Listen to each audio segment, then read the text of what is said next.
నాది సాయిబాబా నగర్. నన్ను డబ్బులు బంగారం తీసుకొని మోసం చేసినాడు. అంతరాల హుసేన్ అని మోత్కూరు నుంచి.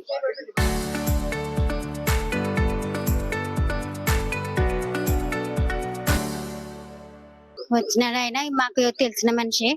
అట్లా ఇట్లా అని చెప్పినందుకు బంగారు బ్యాంక్ లో పెట్టి లోన్ తెచ్చి ఇల్లు కడతాను, డబ్బులు కొట్టాను. 4 తులాల బంగారు 2 లక్షలు ఫోన్ పేలు కొట్టించుకొని ఇప్పుడు అడిగితే నా కొడుకుని తన్నుతూ మాకేమి ఇయ్యలే, ఎవరికి ఇచ్చిందో మాకు తెలియదని అసభ్యంగా మాట్లాడుతున్నారు. ఇల్లు కట్టేటప్పుడు దాంట్లో బంగారు ఉంది, తీస్తాను, నేనే కట్టిస్తాను అని చెప్పినాడు.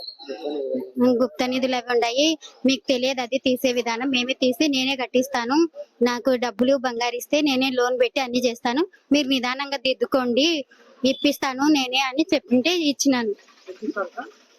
4 తులాల బంగారు 2 లక్షల డబ్బు, మిగతాది తక్కువైనది నేను ఇచ్చి కట్టిస్తాను అని చెప్తే ఇచ్చినాను. ఇప్పుడు అడిగితే నాకు ఇయ్యలేదు అది ఇది అని మూడు పిల్ల మమ్మల్ని నీచంగా మాట్లాడుతున్నారు. వెలుగోడుకు పోయినాం పోలీస్ స్టేషన్ కి, పోలీస్ పిలిపిస్తే రాలే. 2 టౌన్ పోలీస్ స్టేషన్ కి పోయినాం, వాళ్ళు ఫోన్ చేసి పిలిపిస్తే రాలే.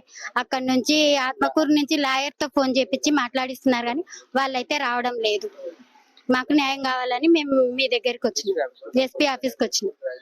మాది నంద్యాల సాయిబాబా నగర్, మోత్కూరు హుసేన్ అనేసి, మోత్కూరు అంతరాల హుసేన్ అనేసి మా ఇంటికి వచ్చేసి డబ్బు 4 తులాల బంగారు 2 లక్షల క్యాష్ తీసుకొని మాకు ఇల్లు కట్టిస్తాము, పొలం తరపున పెట్టి లోన్ ఇప్పిస్తామని చెప్పి తీసుకుని ఇప్పుడు గుప్త నిధులు లేపుతామని చెప్పినారు. తర్వాత మేము డబ్బు బంగారు అడిగితే మమ్మల్ని కొట్టడము, అసభ్యంగా మాట్లాడడము, వస్తే చంపుతాము అని, నరుకుతామని మాట్లాడడం చేయడం చేస్తున్నారు.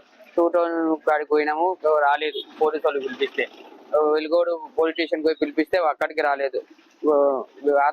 ఆత్మకూరు రామకృష్ణ లాయర్ తో ఫోన్ చేయించి రాకుండా, వెలుగోడికి రాకుంటున్నారు పోలీస్ స్టేషన్లకి అని మేము ఎస్పీ ఆఫీస్ సందర్శించాము. మాకు న్యాయం జరిగేటట్టు చూడండి సార్.